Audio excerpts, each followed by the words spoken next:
नानी मलाई त साह्रै अप्ठ्यारो भयो भने दिशा कब्जियत भएर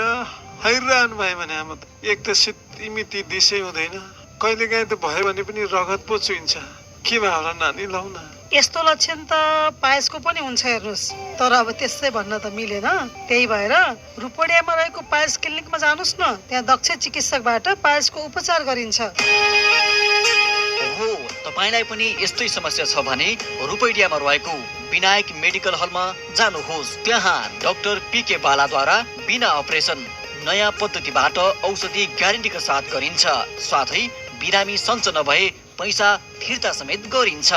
बिरामी जाँच हुने समय बिहान 8 देखि बेलुका 6 बजेसम्म पायस क्लिनिक विनायक मेडिकल हल ट्याक्सी स्टेशन नजिक रुपडिया सम्पर्क मोबाइल नम्बर 98 224 22 507 र 98 660 81 738